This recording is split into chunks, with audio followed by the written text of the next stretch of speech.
Ok nha mọi người, hôm nay mình đã khám phá xong tháp Cửu Tiên nha cả nhà. Bây giờ cùng theo chân anh em mình đi về thôi. Hồi nãy là đi vào, bây giờ đi về thôi, đi thôi. Đây, ăn tay mình này.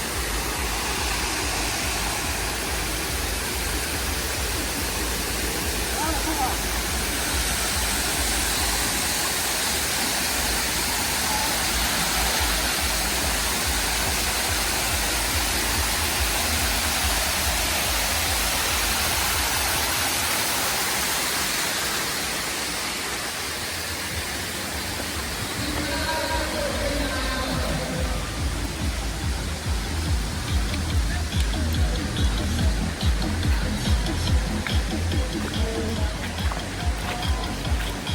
Phải đi lấy cái bạt đó chứ, hồi nãy mua 100k, giờ đi lấy không biết có đổi được 50